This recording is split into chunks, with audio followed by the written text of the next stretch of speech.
ছোট পর্দার পরিচিত মুখ শার্লিন ফারজানা একসময় নিয়মিত অভিনয় করলেও ব্যক্তিগত কারণে মাঝে অনেকদিন লাইট ক্যামেরা অ্যাকশন থেকে দূরে ছিলেন। সম্প্রতি ফিরেছেন ক্যামেরার সামনে, আর এই ফেরার প্রায় অর্ধযুগ পর এবার শার্লিন অভিনয় করলেন টিভি নাটকে। পথিক সাধনের ভালোবাসা ভালো রাখার উপায় নাটকটিতে তার সহশিল্পী খায়রুল বাশার। এর আগে মাসুদ হাসান উজ্জ্বলের ৪৯ বাতাসে একসঙ্গে অভিনয় করেছিলেন তারা।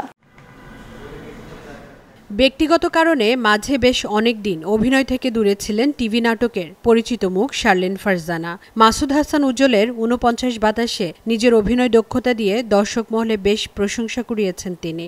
৫ বছর বিরতি শেষে আবারও লাইট ক্যামেরা অ্যাকশনে ফিরেছেন এই অভিনেত্রী। ভালোবাসা ভালো রাখার উপায় পথিক সাধনের একক নাটকে সম্প্রতি অভিনয় শুরু করেছেন শার্লিন, যেখানে তার সাথে দেখা যাবে অভিনেতা খায়রুল বাশারকে। সবসময় এই ধরনের দোষারোপ করি আর কি কাপলগুলো, বা সংসারেও এটা চলে যে সে আমাকে বুঝে না, আমি তাকে বুঝি না। তো আমার কাছে মনে হয় যে মানুষ আজীবনই একসাথে থেকেও আসলে একজন আরেকজনকে বুঝতে না পারার এই যে এক ধরনের বিড়ম্বনা এটার ভিতর দিয়ে যায়, সম্পূর্ণভাবে বোঝা আসলে মুশকিল। তো এই যে বোঝে না, সে বোঝে না, তো এই বিষয়টাকে বিশ্লেষণ করি আসলে এই গল্পটা, যে এই দুদিক থেকে যে এই ধরনের দুইটা মানে একই অভিযোগ আসে, তো এই একই অভিযোগের এক ধরনের বিশ্লেষণ এই নাটকে পাওয়া যাবে।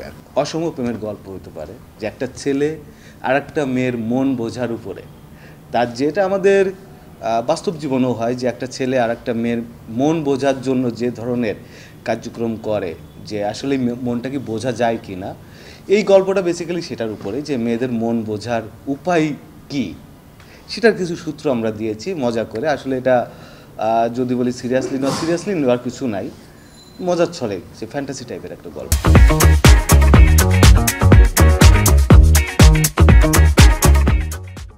শারীরিক মানসিক পরিবর্তন করে অভিনয়ে ফিরেছেন শার্লিন। ভালো চিত্রনাট্য পেলে ফের বড় পর্দায় ফেরার কথাও জানান তিনি। প্রায় ৫-৬ বছর পরে, ৫.৫ বছর পর শুরু করলাম সেই অর্থে কাজে, একদম কাজে ব্যাক করা টাইপের কাজ আর কি। মাঝখানে একটা সিরিজে করলাম, কিন্তু ওইটা খুব একটা প্রিপেয়ার্ড ছিলাম না। আমাকে শিহাব ভাই বলল, জাস্ট রাজি হয়ে গেলাম। একদিন শুটিং করেছি, প্লাস ওটা সিজন 1-এ তেমন একটা কাজ ছিল না, মুখরা ছিল। তো সেই অর্থে আসলে ওটাকে কাজ ধরবো না। আজকে শুটিংয়ে প্রপার শুটিং একদম ৫.৫ বছর। আমাকে হুট করে এই পথিক সাধন বাসার ওরা যোগাযোগ করলো, বললো যে আমি আসলে সিরিয়াস কিনা কাজ করার জন্য। আমি বললাম আসলে ডিপেন্ড করে যে গল্পটা কীরকম। তো ওরা আমাকে যখন প্রথমে নামটা বললো ভালোবাসা ভালো রাখার উপায়, তখন আমি বললাম যে না, কাজটা একটু ডিফারেন্ট হবে, আমি করতে চাই।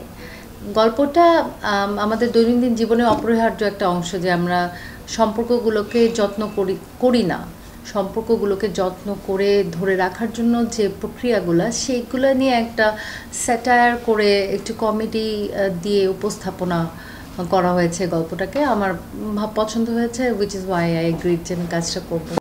আগামী ঈদে দর্শকদের সামনে আসবে শার্লিন বাশারের ভালোবাসা ভালো রাখার উপায়।